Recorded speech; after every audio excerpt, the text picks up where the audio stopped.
ನಮಸ್ಕಾರ. ನಾನಿವತ್ತೊಂದು ಲಂಚ್ ರೆಸಿಪಿಯೊಂದಿಗೆ ಬಂದಿದ್ದೀನಿ. ಸೊಪ್ಪು ಮಾಡ್ತಾಯಿದ್ದೀನಿ. ಇದಕ್ಕೆ ತೊಗರಿಬೇಳೆ ಹಾಗೂ ಮಸೂರು ದಾಲ್ ತೊಳೆದಿಟ್ಕೊಳ್ಳಿ. 3 ಟೊಮೆಟೊ ಹಾಕ್ಕೊಳ್ಳಿ. ಇಲ್ಲಿ ತೊಗೊಂಡಿರೋ ಸೊಪ್ಪು ಸಬ್ಸಿಗೆ, ಪಾಲಕು, ಮೆಂತ್ಯ, ಜೀರೆ ಮತ್ತು ದಂಟು, ಸ್ವಲ್ಪ ಅರಿಶಿನ, ಜೀರಿಗೆ, ಎಣ್ಣೆ, 6 ಹೆಸರು ಮೆಣಸಿನ್ಕಾಯಿ, 1 ಗಡ್ಡೆ ಬೆಳ್ಳುಳ್ಳಿ ಹಾಕ್ಕೊಂಡು 2 ವಿಜಿಲ್ ಕೂಗಿಸ್ಕೊಳ್ಳಿ.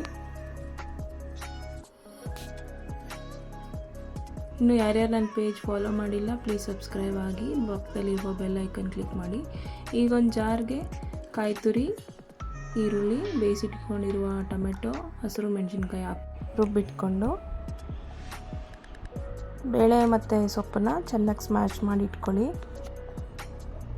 ಈಗ ರುಬ್ಕೊಂಡಿರುವ ತೆಂಗಿನಕಾಯಿನ ಈ ಸೊಪ್ಪು ಮತ್ತು ಬೇಳೆ ಜೊತೆಗೆ ಬೆರೆಸ್ಕೊಂಡು ಸ್ವಲ್ಪ ಉಪ್ಪು ಹಾಕ್ಕೊಂಡು 2 ಸ್ಪೂನಷ್ಟು ಸಾಂಬಾರು ಪುಡಿ ಹಾಕ್ಕೊಂಡು ಕುದಿಯಕ್ಕೆ ಬಿಡಿ.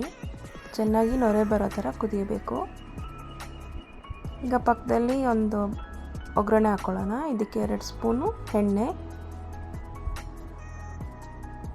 ಸಾಸಿವೆ, ಇಂಗು, ಬೆಳ್ಳುಳ್ಳಿ, ಕರಿಬೇವು, ಈರುಳ್ಳಿ ಹಾಕ್ಕೊಂಡು ಫ್ರೈ ಮಾಡಿಕೊಂಡು ಸಾಂಬಾರ್ಗೆ ಹಾಕ್ಕೊಂಡು ತಟ್ಟೆ ಮುಚ್ಕೊಳ್ಳಿ. ಈಗ ಬಿಸಿಯಾದ ಮುದ್ದೆ ಮತ್ತು ಅನ್ನ ಜೊತೆಗೆ ಮುಸೊಪ್ಪಿನ ಸಾರು ರೆಡಿ ಇದೆ. ಹೇಗಿದೆ ಹೇಳಿ, ಕಮೆಂಟ್ ಮಾಡಿ, ಸಬ್ಸ್ಕ್ರೈಬ್ ಆಗಿ. ಧನ್ಯವಾದಗಳು.